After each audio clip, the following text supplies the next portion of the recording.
Es un trabajo de tiempo completo y no viene con instrucciones. Resolvamos nuestras dudas y aprendamos juntas con los mejores expertos, amigos y mamás de confianza. Queremos que puedas contar con una tribu que te apoye en los momentos que más lo necesitas. Mente de mamá. 30 minutos para simplificar la vida y la maternidad.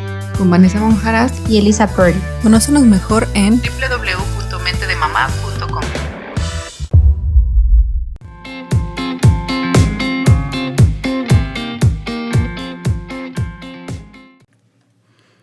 Hola a todos, bienvenidos a su programa Mente de Mamá, el programa donde resolvemos nuestras dudas y sus dudas con los mejores expertos.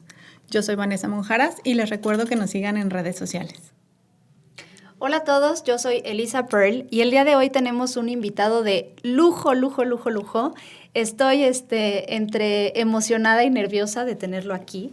Es el doctor David Arroyo Guillén, psicólogo clínico, médico y de la salud.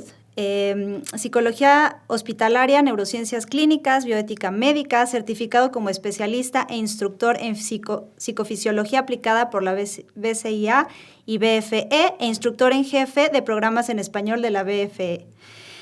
Director general de Mindful Neuroscience Center, académico investigador y miembro del Comité de Bioética de la Escuela de Ciencias de la Salud en VM, Querétaro, expresidente del Comité de Bioética Médica Hospitalaria del Star Médica Centro, y bueno, tiene un reconocimiento en 2020 del Colegio Estatal de Psicólogos de Querétaro en el rubro de enseñanza e investigación en psicología. David, el día de hoy nos va a platicar un poquito de los cambios que se dan en el cerebro cuando una mujer se convierte en mamá, en madre, y bueno, de una manera bastante accesible, que todos podemos entender. Muchísimas gracias por la invitación, de verdad es un gusto estar aquí. Y esa es la idea, que podamos entender sin mayor complicaciones y sin entrar tanto a términos técnicos, nada, qué es lo que pasa cuando las mujeres del cerebro, el sistema nervioso, cuando se vuelven mamás, cuando se da este proceso perinatal, desde antes, durante y después del parto, obviamente, que obviamente se dan cambios y me da mucho gusto estar aquí con ustedes. Muchas gracias. Gracias por aceptar la invitación. Bueno, entonces, cuéntanos. Bueno, en primer lugar, ¿hay cambios? Y si los hay, ¿cuáles son? Mira, en realidad los cambios, el cerebro, si lo vemos desde el punto de vista evolutivo, el cerebro no deja de madurar durante toda la vida. El cerebro, desde que cuando nacemos, inclusive, pues imagínate, si el cerebro estuviera al 100% en todas sus capacidades, naceríamos moviéndonos, hablando, estudiando y haciendo todo. En realidad, el cerebro tarda mucho tiempo en madurar, a diferencia de muchos otros órganos del cuerpo que tienen que ser más o menos funcionales mucho antes. El sistema digestivo y todo lo demás, el cerebro... No hay una fecha exacta, pero sabemos que el cerebro de las mujeres madura un poco más rápido que el de los hombres, lo cual explica muchas cosas, a nivel inclusive conductual. Pero si tenemos que poner una fecha, más o menos un tiempo, entre los 18 y los 21 años es cuando se llega realmente a una capacidad cerebral de un nivel de madurez, y prácticamente se alcanza madurez y empieza a haber obviamente un deterioro mucho más lento conforme va pasando. Entonces, en realidad el cerebro está acostumbrado a estar cambiando todo el tiempo. Cada vez que aprendemos algo, que sabemos algo, está acostumbrado a cambiar, pero también por elementos internos. Los ambientes, obviamente, todo lo que tiene que ver con el metabolismo, con las funciones hormonales, todo está cambiando completamente el funcionamiento cerebral. No es ningún secreto que las hormonas modifican el comportamiento de todos, hombres, mujeres, todo. El cambio hormonal puede ser, por ejemplo, cuando las personas pueden tener una depresión, lo ideal y lo ético primero sería ver que no haya una razón biológica, inclusive hasta un problema de tiroides o algo que pudiera estar ocasionando ese tipo de problemas. Entonces, si nosotros nos ponemos a hablar de los cambios que puede sufrir, en realidad podríamos rastrearlos, aunque no sería únicamente por esto, sino por mucho, que hay un cambio funcional desde que las mujeres empiezan a estar en su etapa fértil, a nivel hormonal, con todos los cambios hormonales que hay, y con todos los cambios estructurales inclusive que hay en el cuerpo, el desarrollo de los caracteres sexuales, todo lo demás. En ese momento el cerebro también está adaptándose a todos esos cambios. O sea, en realidad no deja de adaptarse, no son los cambios que se den cuando se vuelve uno más, sino los que comparten o los que corresponden a los cambios propios de tener la potencia biológica de ser mamá, que no tiene nada que ver si quieren o no quieren, sino de la posibilidad biológica de embarazarse. El cerebro ya está funcionando de una manera distinta a antes de que sean fértiles. Durante el embarazo, durante todo, se están dando toda una serie de cambios permanentes. El cerebro nunca deja de cambiar y nunca deja de aprender. Bueno, y aquí voy a preguntar algo que no sé si... Uh-huh. Pero bueno, aquí estás hablando de cuando una mujer es fértil, empiezan a haber estos cambios. Uh-huh. ¿Qué pasa con una mujer que es infértil? Bien, los cambios, como se dan muchos, me refiero a los cambios específicamente que se dan desde el punto de vista hormonal. Okay. Cuando hay un problema hormonal, obviamente no van a darse los cambios que son producto de la presencia de determinada hormona. Y eso, una vez más, aquí no estamos centrando obviamente más en las mujeres, pero también ocurren en los hombres. Cuando hay un problema, por ejemplo, que no se genere suficiente testosterona, pues van a haber cambios inclusive conductuales que tal vez no se van a dar, o en las mujeres cuando hay un exceso de estrógenos, cualquiera de las hormonas van a ocasionar cambios. Obviamente, cuando no hay una producción o está alterada la producción de determinada hormona, va a alterar de alguna manera el funcionamiento cerebral. Puede ser que se den o no determinados cambios que son productos de las hormonas.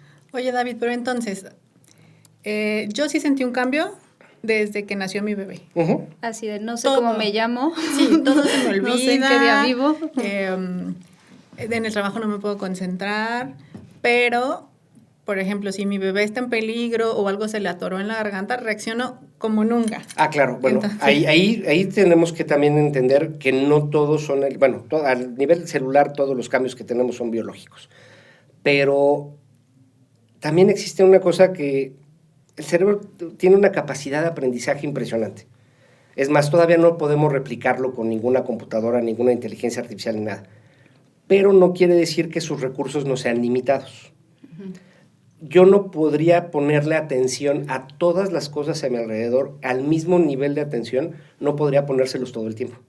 Ahí es donde se establecen prioridades. En el momento en que eres mamá, pues idealmente, porque no podría generalizarlo, pero idealmente las prioridades y los elementos de atención cambian. Si yo le pongo más atención a algo, invariablemente se lo tengo que retirar a otras cosas. Okay. O sea, no puedo yo ponerle 100% de atención a todo lo demás. De ahí se vienen muchas de esas cosas que, por ejemplo, bueno, también tenemos que tomar en cuenta que hay muchos problemas, por ejemplo, inclusive hasta de sueño. O sea, tu sueño disminuye, la calidad de sueño disminuye, por lo tanto, las capacidades normales del cerebro de poner atención también se modifican. Entonces, pues, sí, hay cambios absolutos. ¿Por qué? Porque tus prioridades cambian, tu centro de atención cambia, tu rutina, tus horarios cambian completamente, el ciclo normal de sueño, vigilia, de estar despierto, estar dormido cambia, se vuelve a estar despertando cada 1, 2, 3, 4 horas. ¿Qué es estar dormido? Exactamente, ¿qué es estar dormido? Entonces, se dan todos estos cambios que hacen que los pocos recursos funcionales que le quedan al cerebro se los destinemos a lo que le damos más importancia. El valor, claro. Por eso se nos olvidan otras cosas o no podemos funcionar en todo a la vez. Pero aquí yo me surge otra duda. Entonces, ¿los cambios cerebrales se dan por las hormonas o se dan, por ejemplo, porque yo, mamá, estoy todo el día con mi hijo y yo soy la que me estoy levantando y lo estoy cuidando y lo estoy alimentando y mi esposo al final no está todo el día? Es que no sé si me estoy explicando. O sea, ¿se dan por la hormona o porque todos los días estás haciendo eso mismo? La respuesta es sí y sí. O sea, okay.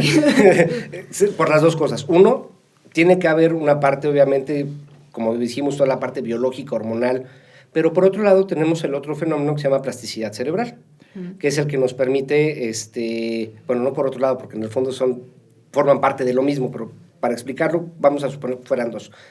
Y la plasticidad cerebral lo que hace es modificar, inclusive a nivel de la estructura de las neuronas y todo, y literal el cerebro se reconfigura cuando aprendemos algo, cuando el cerebro tiene que aprender una habilidad nueva, cuando estamos haciendo repetitivamente algo y que lo aprendemos a hacer, cambian las estructuras, se generan redes neuronales, cambia todo el esquema de lo que estamos haciendo. Entonces, cambia por elementos biológicos, sí, pero también cambia por modificación conductual, por lo que ahora tienes que hacer. Por la práctica por cotidiana. Por la práctica, sí.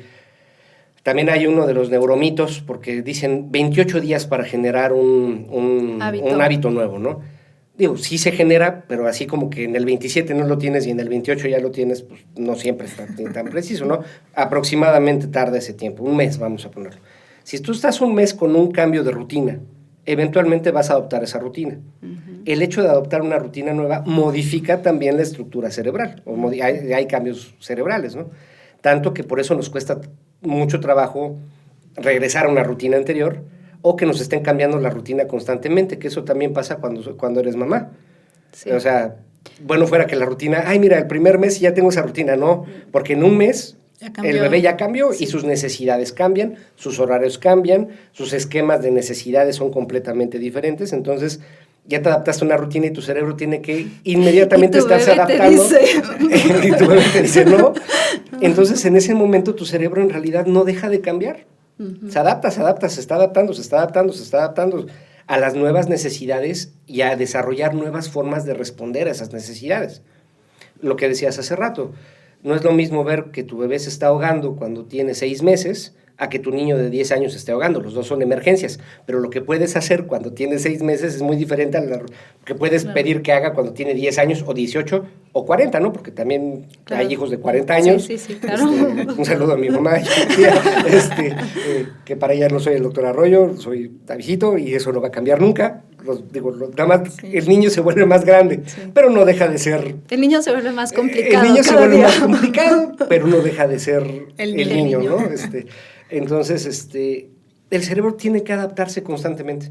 Entonces, el señalar es que, mira, hay este cambio en específico. Si hay determinados cambios, obviamente, a nivel, como les digo, hormonal, cuando se está, cuando inclusive el parto, hay generación de determinados neurotransmisores que son muy importantes, la prolactina, la oxitocina, que son hormonas y neurotransmisores que nos ayudan a desarrollar ciertas conductas, pero no nada más se cierra en eso, sino el cambiar tu rutina del día a día ya está modificando también tu estructura cerebral. Oye, bueno, y entonces para ponerle un poquito de polémica a esto, entonces sí, porque luego los hombres son muy, ay no, la mamá lo hace mejor, ¿no? Tu mamá te da mejor de comer o tu mamá te cambia mejor el pañal, yo no sé. Si un hombre cambia el pañal 30 días seguidos y da de comer 30 días seguidos, pues se puede volver igual experto que la mamá. Sí. O sea, porque es plasticidad cerebral al final. Si le pone el mismo nivel de cuidado e interés y las ganas de aprender, sí va a pasar. Ahorita me estoy acordando de un video que salió en redes sociales hace poquito, que se volvió viral, que es la mamá enseñándole a todos, al papá y a los 2 hijos de la casa, cómo que tiene que colgar la ropa y que tiene que poner el trapo y todo, y que están ellos hasta con sus tablitas y están anotando y como si estuvieran haciendo prácticas de algún tipo. Sí pasa, o sea, uno es capaz de desarrollar las habilidades. Si uno tiene la capacidad biológica de hacer algo, lo puedes aprender. Eso es una parte muy importante, ¿no? Claro. No todas las personas tal vez que les encante tocar el piano y que se metan a clases de piano, pues tal vez no todos van a llegar a ser concertistas internacionales o prodigios, ¿no? Sí tiene que haber un elemento biológico que permita una conducta, pero si no tienes el impedimento como tal, puedes desarrollar habilidades bastante funcionales y no impide nada ni que cambiemos pañales, ni que nos levantemos a dar de comer a determinadas horas. Pero, por ejemplo, o sea, eso se puede entrenar, ¿no? Dar de comer o cambiar un pañal o levántate a darle el biberón. Pero se podrá entrenar, por ejemplo, se habla también de que las mujeres, tu cerebro cambia de cierta forma para que escuches, o sea, te despiertes más rápido si llora el bebé.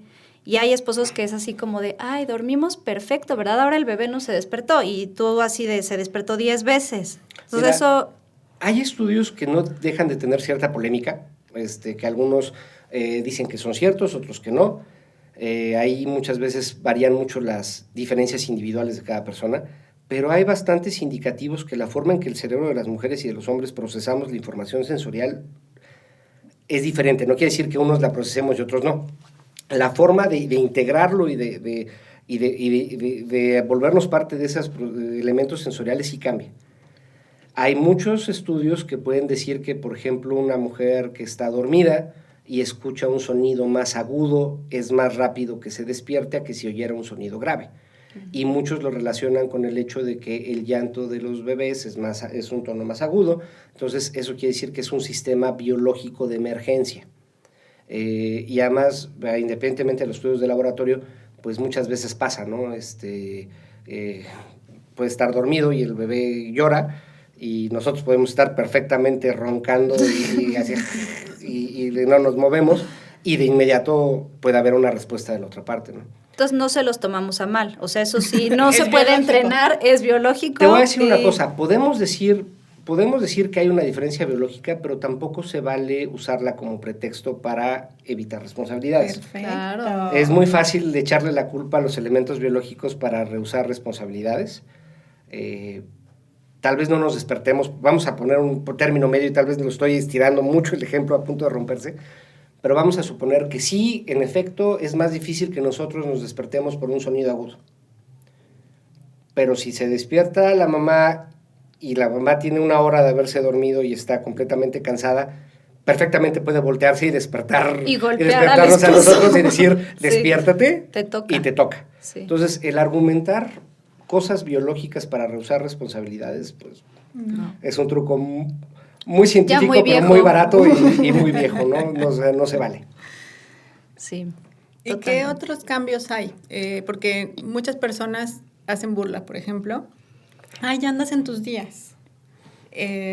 Pero sí te sientes totalmente diferente cuando andas en tus días. Regresamos al ejemplo biológico. Las hormonas determinan mucho de la conducta humana, hombres y mujeres. Que algunas veces sea más obvio por elementos sociales o por percepción que mal se utilice eso como chiste de que, ay, estás en tus días, todo esto, que sea más obvio que sea en las mujeres. ¿Por qué? Porque en las mujeres es más obvio simplemente porque hay una manifestación biológica cada 28, dependiendo del ciclo menstrual, cada mes o cada X número de días, hay una manifestación biológica de picos hormonales, que sea el ciclo menstrual.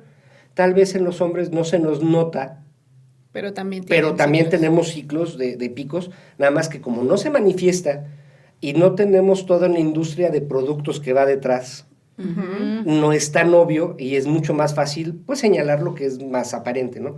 Pero no quiere decir que los hombres no tengamos también determinados ciclos y picos. ¿Y cómo se puede demostrar? Pues de una manera muy simple. Hay enfermedades que se producen por testosterona y entonces el tratamiento implica la reducción de testosterona, por algunos trastornos urológicos, todo, que literal es reducir la testosterona, y al momento de reducir el pico de testosterona, la conducta inclusive del hombre cambia. Pongo el ejemplo para que se vea que es parejo. No hay una tormenta de hormonas más fuerte que el embarazo. No hay una tormenta de hormonas más fuerte que la lactancia. Entonces es bastante lógico y obvio esperar que haya cambios también conductuales. Pero entonces ahí, perdón, tengo una duda. Lo que yo tengo entendido es que durante el embarazo y la lactancia pues se producen muchas hormonas tipo la oxitocina o la prolactina. ¿Por qué entonces hay muchas mujeres, muchísimas más de las que dicen o de las que sabemos, que sufren una depresión posparto? ¿Es porque las hormonas subieron y después...? Mira, si tuviéramos muchas de las respuestas absolutas de este tipo de cosas, sería mucho más sencillo. La realidad es que hay cosas donde tenemos muchas evidencias, pero no tenemos una razón al 100%. Okay. Cuando nosotros hablamos de depresión posparto puede ser muchísimos fenómenos, no necesariamente uno. Usamos un solo término tal vez para describir muchas cosas. Podría ser una depresión posparto conductual netamente por las circunstancias en las cuales se da el embarazo sin que haya un requerimiento hormonal, por supuesto. Pueden haber momentos, por lo que sea, ¿no? Sí. Las condiciones que te depriman y de por sí tus hormonas están por todos lados, y si las condiciones no son las más adecuadas, pues te puedes deprimir. Pero también hay otro que es eminentemente biológico, que aún teniendo todas las condiciones adecuadas, por mal funcionamiento hormonal, biológico, se puede provocar esta depresión. Es más, ahí podemos ver que hay muchos antecedentes, inclusive heredofamiliares. Podemos ver que normalmente son factores que a veces se heredan y todo. Entonces, sí hay que hacer esa diferencia, hay que hacer un buen diagnóstico de cuál es la causa de la depresión. No podemos verla todas en la misma... No todo tiene que ver con tema hormonal. No, podría ser... ahí es donde viene qué fue primero el huevo o la gallina. Obviamente, si yo tengo un problema conductual, social o contextual, pues obviamente va a alterar el funcionamiento cerebral. pero también si yo tengo una alteración en el funcionamiento cerebral, va a modificar el otro. Ajá. Entonces, muchas veces es muy complicado Un identificar ciclo vicioso. cuál fue primero, Sí, sí. porque ambos se están retroalimentando constantemente. No hay nada que no pase por la biología, pero la biología también va a provocar lo otro, ¿no? Entonces, ahí es donde viene ese problema. ¿Cuál fue primero en ese caso? Y ahí, perdón, me surge otra pregunta. Claro. Tengo una conocida que sufrió una depresión postparto muy fuerte y su médico le dijo, ¿sabes qué?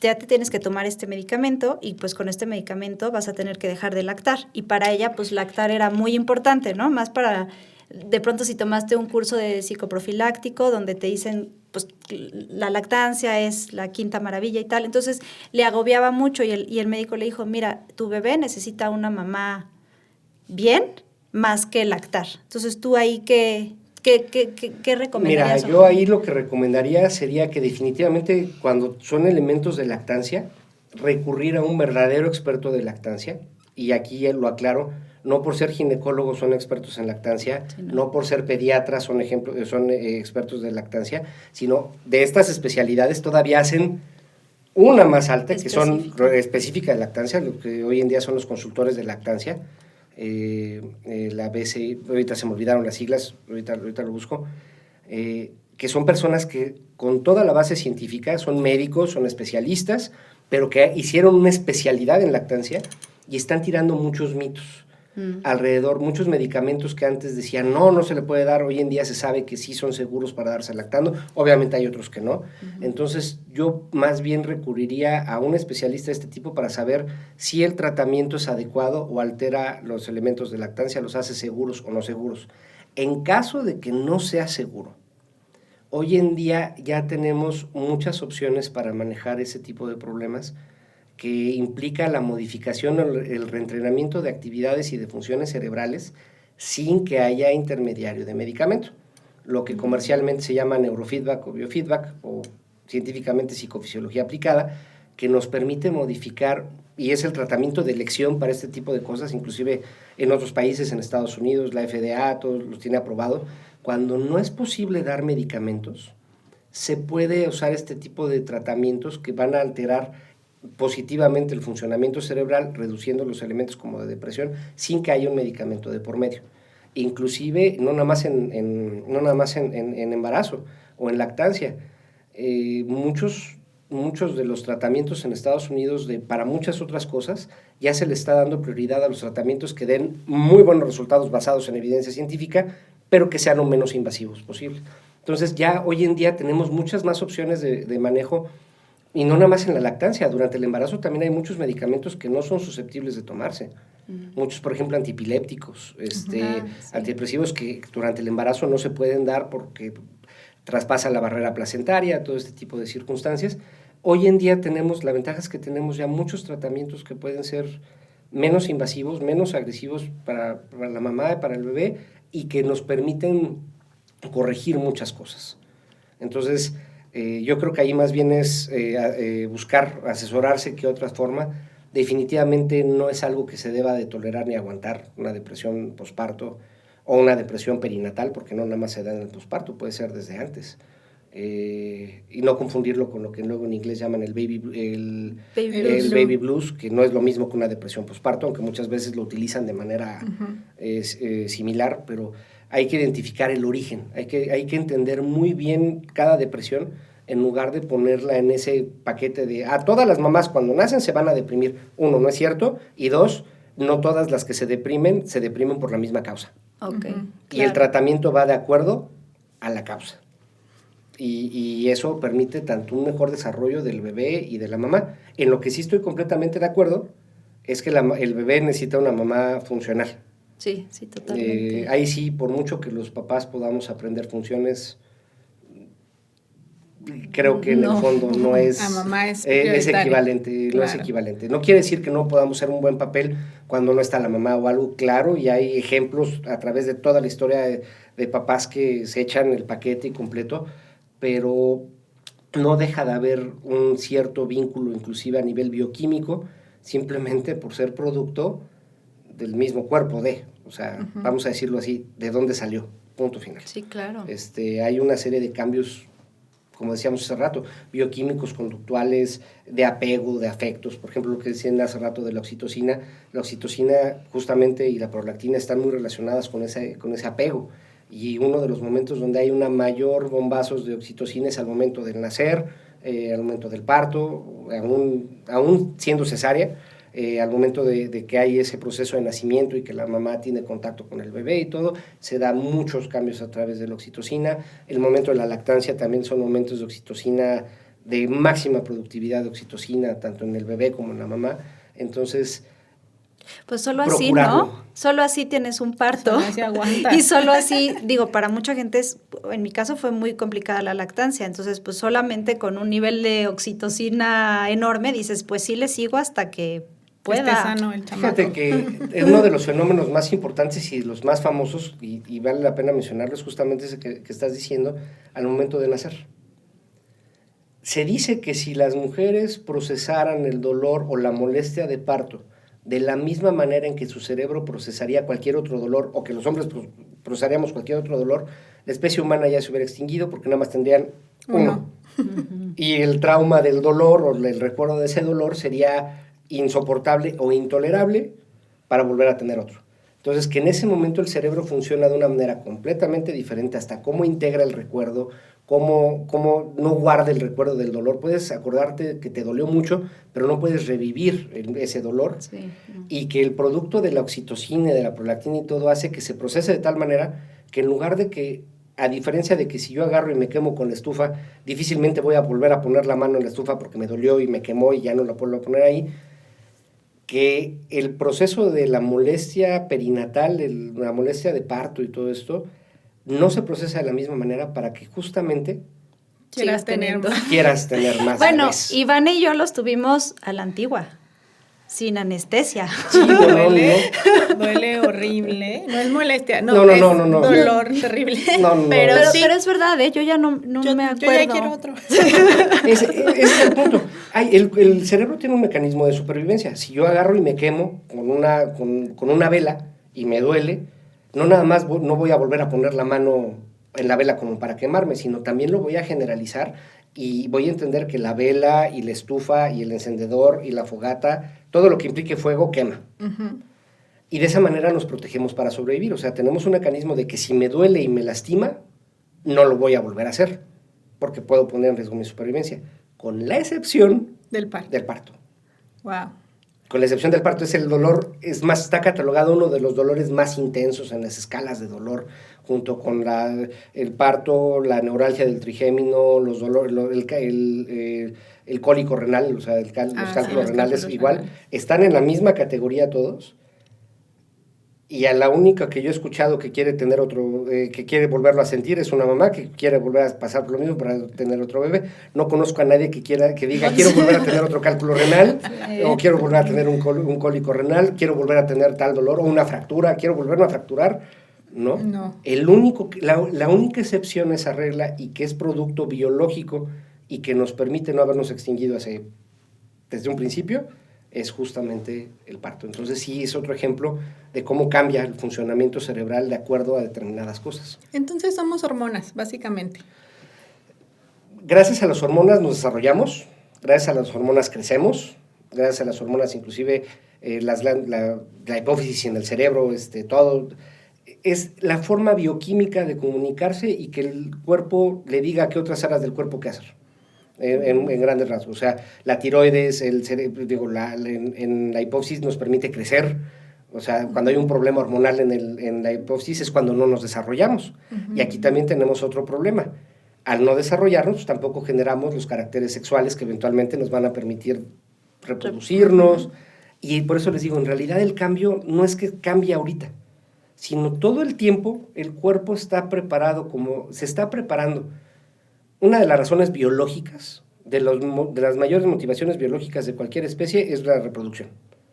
Tanto que es algo común en todas las especies. Entonces, en realidad, una parte muy importante del cerebro desde que nacemos y todos los cambios que vamos teniendo a través de la infancia, obviamente de la adolescencia y pues, la pubertad, todo, van dirigidos a prepararnos, y más en las mujeres, para el momento de que sea biológicamente posible la reproducción. Independientemente de que no quieran No, tener hijos, naturalmente. Imagínate qué padre sería el mejor anticonceptivo natural, el Claro. poder decir, yo no quiero tener hijos y por el hecho de mentalizarse con no tener hijos, que en ese momento los óvulos no se desarrollen o los espermatozoides se queden guardaditos, Estaría increíble. sería increíble. No, la verdad es que no. Por mucha voluntad o ganas o no ganas que tengas, la Oye, o biología hasta es una... pastillas, ¿no? ¿Cuántas veces hasta falla la pastilla? Exactamente.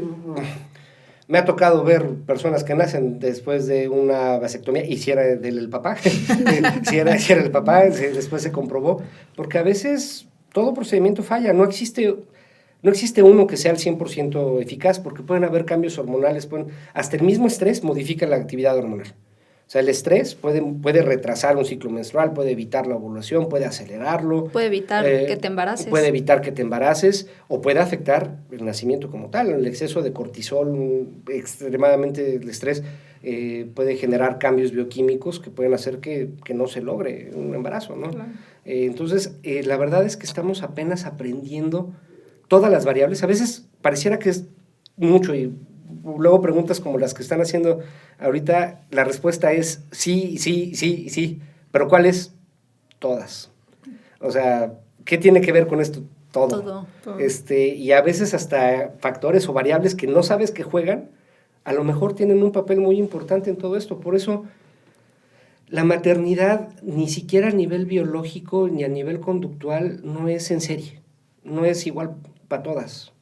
Cada caso es completamente diferente, la biología de cada organismo puede tener variantes, las necesidades hasta nutricionales de dos mujeres pueden ser completamente diferentes, y eso puede alterar la manera inclusive a nivel conductual, a nivel todo lo que se haga, y seguramente mañana vamos a descubrir otra variable nueva, y dentro de 10 años vamos a estar viendo lo que dijimos hoy y vamos a decir, híjole, hoy descubrimos Híjole, que ¿por qué invitamos a David? sí, claro, ¿no? Eso seguramente, pero en un ratito, no. Entonces, en realidad, hay tantas cosas que nunca vamos a saber cuáles son todos los cambios que hay que nos preparan para. Esa es una opinión personal y la he leído varias veces, difícilmente el cuerpo pasa tantos cambios para algo como para un embarazo. Tal vez es el evento que más cambios necesita de todo el cuerpo. Sí, y todos los órganos y todos los sistemas tienen que estar funcionando lo mejor posible para que todo vaya bien. Y la cantidad de variables que eso implica son impresionantes. Muchísimas. O sea, hasta el elemento de cómo se comprimen los órganos dentro, o sea, riñones, intestino, hígado, todo en el momento, en el 8º, 9º mes ya están... Sí. Que no se toleran. Sí, con la acidez hasta acá. La acidez hasta acá. Y la pipí cada 2 minutos. Y eso te modifica conductualmente. Claro. Oye, lo peor es que la sociedad espera que sigas tú siendo la misma mujer, porque ahora entiendo que no eres la misma por todas las hormonas que van cambiando, estás así, y espera que seas la misma, que embarazada trabajes igual, que rindas igual, que termines y estés guapísima, arreglada, la casa perfecta. Casa perfecta, super fit, pero entonces esperan que seas la misma mujer que antes y no eres. Yo te lo voy a poner con otro ejemplo. Pídenos, por ejemplo, a los hombres que hagamos 3 cosas a la vez. No quiere decir que no las podamos hacer, pero no las vamos a hacer igual que si fuera una sola. A lo mejor tenemos que priorizar, a lo mejor tenemos que poner en orden, a lo mejor podemos decir, ¿sabes que esto no es tan importante? Lo mismo, aquí pasa exactamente lo mismo, o sea, lo pongo un ejemplo demasiado reduccionista porque creo que es importante. No le puedes pedir a alguien que haga 20 cosas a la vez de la misma manera que antes, y si algo cambia la conducta y las necesidades, es un embarazo. Ahí las prioridades son completamente diferentes. Simplemente las ganas de hacer pipí, o sea, no sales a un lugar. Bueno, ahorita con el coronavirus ya se volvió un poquito más complicado, pero no se salía a un lugar, sobre todo en niveles más altos de embarazo, sin tener identificados dónde estaban los baños o cualquier cosa que pudiera ocurrir. O sea, llega un momento en que, por Dios, hasta en las películas, ¿no? Tienes hasta la maleta para ver si no tienes que salir corriendo al hospital a las 2 de la mañana porque ya entraron en contracciones. Conductualmente cambia. Entonces, el pedir que alguien funcione de la misma manera cuando hay todo este tipo de cambios, no nada más es injusto, sino sería ridículo. No se puede funcionar siempre de la misma manera. No quiere decir que no se funcione, pero tiene que haber una comprensión de la adaptación y de las prioridades para. Pero entonces todos estos cambios que decía Vane y bueno, tú que se dieron en el cerebro durante toda la vida, luego en la concepción, luego en el parto, luego ya nació el bebé, ¿ya te cambió el cerebro por siempre?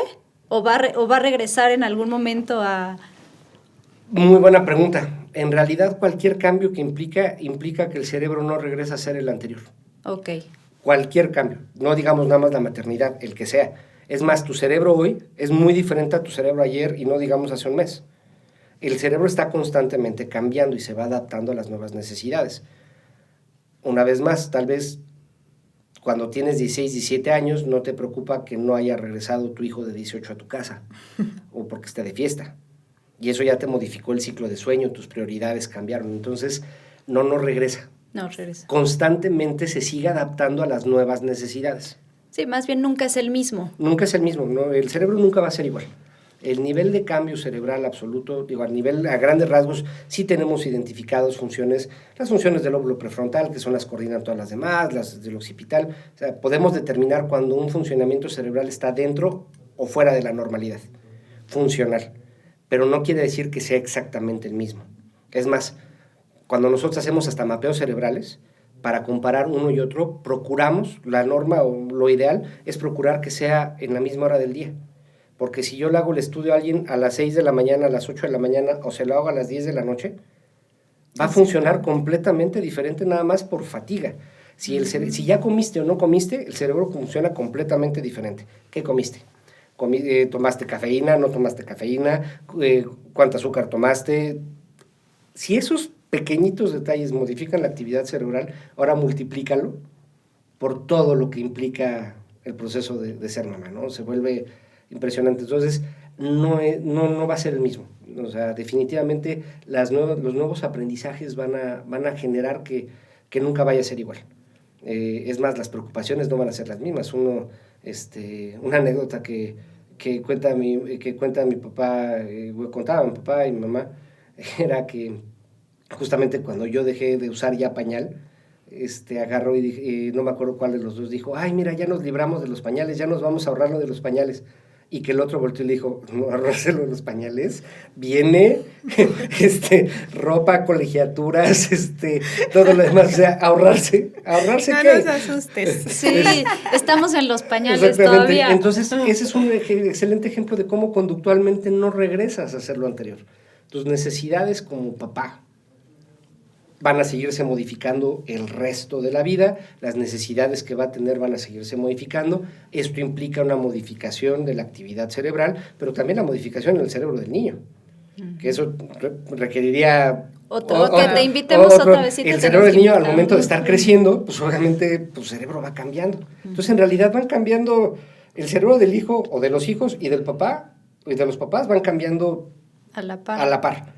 Porque mis nuevas necesidades como bebé, o como hijo, o como adolescente, el cerebro de papá y mamá tiene que modificarse para poder satisfacer esas necesidades o determinar cuáles sí va a satisfacer y cuáles no, ¿no? Porque, pero no o sea, se si puede es que todo. No se puede todo. Entonces, no deja de cambiar en ningún momento.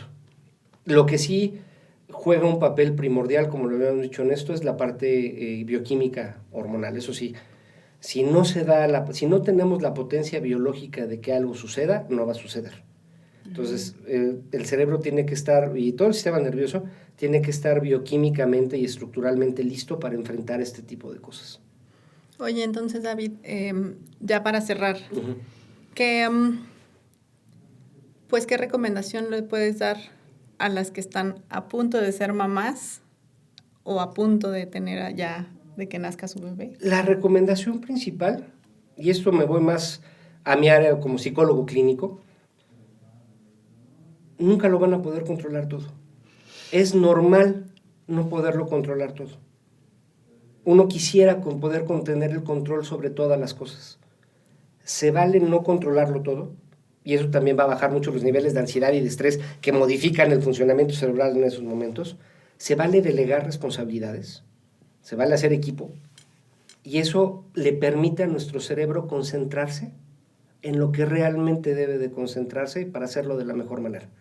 Si se quiere controlar todo y si se quiere tener todo bajo el parámetro y todo, en todo vas a fallar. Y aún así van a fallar. Nadie lo puede todo a la vez, pero entre más cosas tenga que atender, menos voy a poder concentrarme en todo lo que está a mi alrededor. Y eso sí es eminentemente funcionamiento cerebral.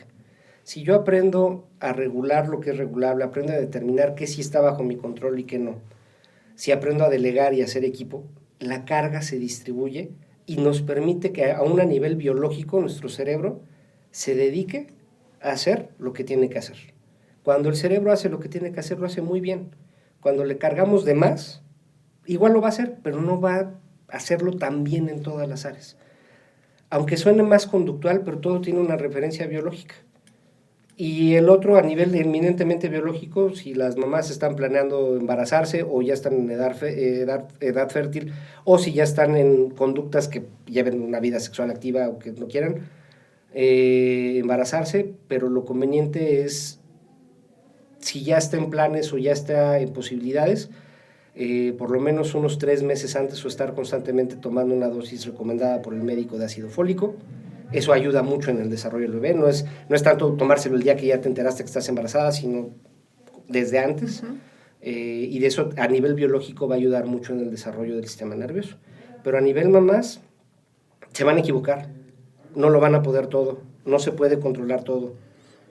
No, definitivamente. Es una pedrada. Fluya. No se puede. Controlen lo que sí. Deleguen. Y va a ser la mejor forma de permitir que nuestro sistema nervioso haga lo que tiene que hacer. Entre más cosas se nos echen encima, menos va a poder cumplir con todas. Entonces sería el consejo más fácil de decir y el más difícil de hacer. Y que no hay ningún problema, que se acerquen con especialistas. El cuidar la salud mental y la salud durante el embarazo de la parte perinatal debiera de ser igual que ir al ginecólogo a vigilar un embarazo. Es más, tendrían que trabajar de la mano. Lo ideal es trabajar de la mano. De esa manera podríamos detectar hasta posibilidades, hasta de riesgo de depresión postparto y todo esto, y hasta tratar de manejarlo desde antes para que no ocurra. Normalmente estamos acostumbrados es que voy a revisión con el ginecólogo. Yo diría que tendría que ser a ambos. Y no porque haya un problema, porque estén mal, sino es un cambio de rutina y de estilo de vida. Y todo cambio de estilo de vida, ¿no? Y de todo a nivel causa estrés. Y no es para corregir un problema, sino es para hacer un acompañamiento durante el proceso que permita que se dé de la mejor forma y que se disfrute de la mejor manera. Es que de eso se trata, ¿no? De disfrutar tu embarazo sin estrés, sin sentirte culpable. Porque estrés va a haber, pero no te sientas culpable de sentirte así. Son las hormonas y se puede manejar a través de un especialista. Claro, y también, y no que sea nada más el elemento de ahí, el papá juega un papel importantísimo, es el que también tiene que estar ahí, porque como dije hace rato, se tiene que delegar. El papá sí, la mamá del papá no. No. La pareja. Y hacer equipo. Yo creo que dentro de lo posible, hacer equipo, y cuando no haya un equipo, también para poderlo manejar de la mejor forma, ¿no? Porque no necesariamente tiene que haber papá, tiempo, hay muchas variantes de familia y todo, pero cuando nos ponemos en manos del especialista y permitimos que nos acompañe, va a ser un proceso mucho mejor y donde vamos a poder controlar la mayor cantidad de variables. Perfecto. Pues ya con esto nos despedimos. Muchísimas gracias por acompañarnos, David. Muchísimas Nada más, gracias. Yo quiero decir algo. ¿Dónde te podemos encontrar si alguien se quedó con dudas? Mira, en correo electrónico podrá ser david.a@mindneurocenter.com. Okay. Y la página de internet es igual, www.mindneurocenter.com. Esa va a estar en línea porque cambiamos de hosting, justamente de proveedor, compramos cosas nuevas para poder inclusive tener un mejor nivel de información y divulgación. Esa tiene que estar arriba la primera semana de noviembre, pero los correos electrónicos ya están activos. ¿Y redes sociales? Sí, en redes sociales me pueden encontrar como Psic David Arroyo, PFA, en Facebook, en Instagram también como Psic David Arroyo. Y ahí vienen todas las ligas a todo lo demás. Estamos subiendo constantemente información. Perfecto. De Perfecto. todos modos, las vamos a poner en nuestra página el día que subamos el podcast. Claro que sí. Muchísimas gracias. Al contrario, muchísimas Muy gracias por la invitación. interesante. Y ya Gracias, me sentí David. yo menos culpable de todos mis cambios que tuve. Ya no fui yo. Bueno, pues gracias a todos. Les recuerdo que nos sigan en redes sociales. Esto fue Mente de Mamá. Gracias. Bye.